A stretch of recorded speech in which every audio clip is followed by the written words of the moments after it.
Croeso unwaith eto ata hi. Mae hyn rhyw ddwrnod amrywiol yn dydi. Ffres i bore yma cyn bo hir oedd y glaw yn disgyn cawod reit drom. Ond mae hynny'n golygu bod dim rai fi roi dŵr i'r blodau yn yr ardd heddiw. Gobeithio'ch bod chi gyd yn iach. Heddiw ydy dydd Iau Dyrchafael yng nghalendr yr eglwys. Ac efallai na da ni ddim yn rhoi gormod o sylw i'r diwrnod yma.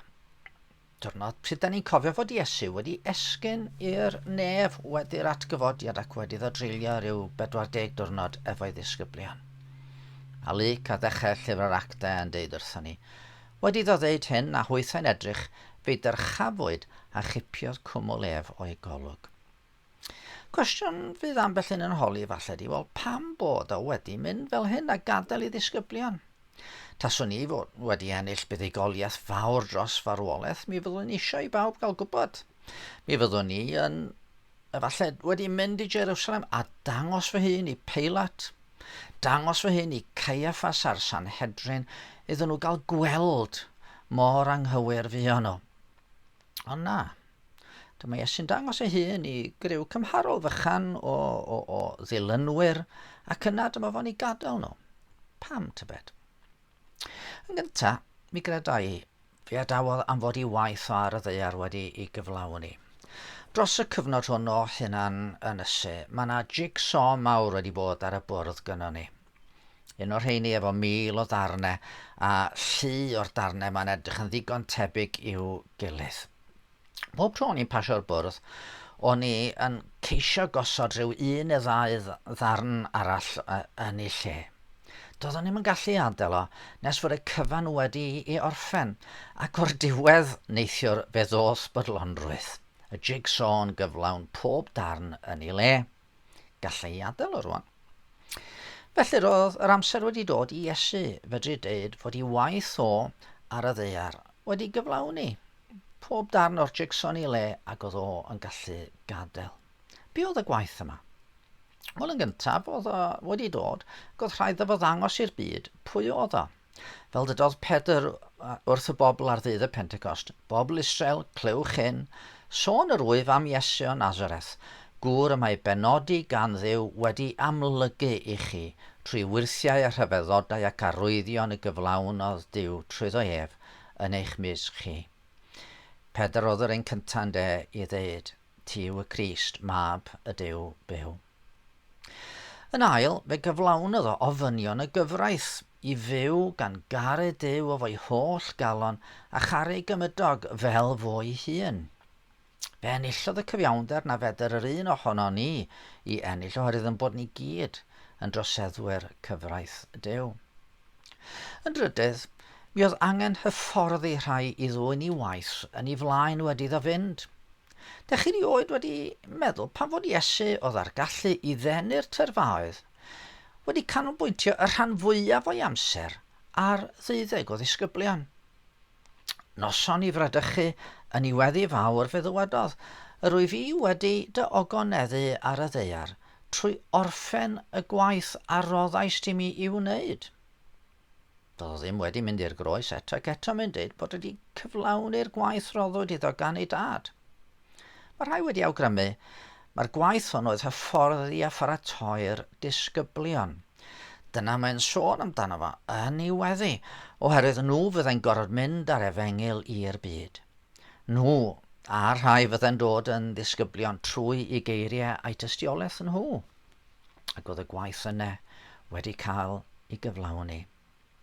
Ond yn drydydd, rhaid sôn am y gwaith mawr o fynd yn unol ar y proffwydoliaethau, fel oen i'r lladdfa, a hynny nid am ei bechodau hun, nac y chwaith fel tragedi, ond mwyn dwyn canlyniadau yn drygihoni ni yn ei gorff a'i enaid ei hun.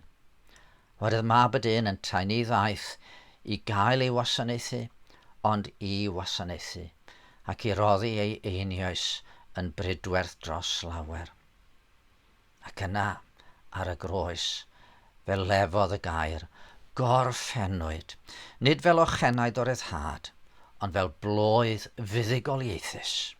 Cyflawnwyd yr holl amodau, talwyd yn dyled ni'n llawn, bellach trwy ffydd, mi fyddai pawb fydden ymddiried yn Iesu yn derbyn maddeuant am ei holl feie a'i gwisgo a'i gyfiawnder yn hardd ger bron y tad, y cyfiawnder enillodd o trwy ei fywyd di-bechod. Fe adawodd Iesu'r disgyblion y byd am fod ei waith yma wedi gyflawni. Ond mae yna fwy. Fe adawodd o hefyd am fod ganddo fo waith i'w wneud yn y nefoedd. Nid dim ond esgyn i orffwys oddi wrth y gwaith yma wnaeth Iesu. Mae'r llythyr at yr Hebreaid yn dweud, a mae ef hefyd yn gallu achub hyd yr eithaf y rhai sy'n agosau at Duw trwyddo ef, gan ei fod yn fyw bob amser i eiriol trostynt. Mae Iesu wedi esgyn i'r nef gydag enwau ei bobl ar ei galon. Mae'n eiriol ar ei dad, yn gofyn i'w dad nefol drosto ni. Nid am fod Duw'n amharod i fendithio, ond am yn bod ni mor anghennus. Mae'n gofyn i Dduw faddau yn beie ar sail ei aberth. Fy mhlant, meddai Ioan bellach ymlaen, yr wyf yn ysgrifennu'r pethau hyn atoch i'ch cadw rhag pechu, ond os bydd i rywun bechu, y mae gennym eiriolwr gyda'r tad, Iesu Grist y cyfiawn. Dyna pam yn bod ni'n dweud mae trwy Iesu mae'n rhaid cael maddeuant. Does dim aberth arall yn ddigon i guddio yn beie ni. Peth arall da ni'n gwybod sy'n rhan o eiriolaeth Iesu ydy ar i'r tad anfon i ysbryd i lawr.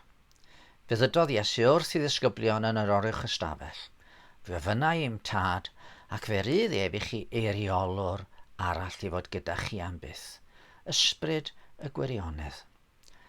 Dyma sut roedd modd i'r apostolion a sut mae modd i ni'n fedru cyflawni gwaith Crist ar y ddaear.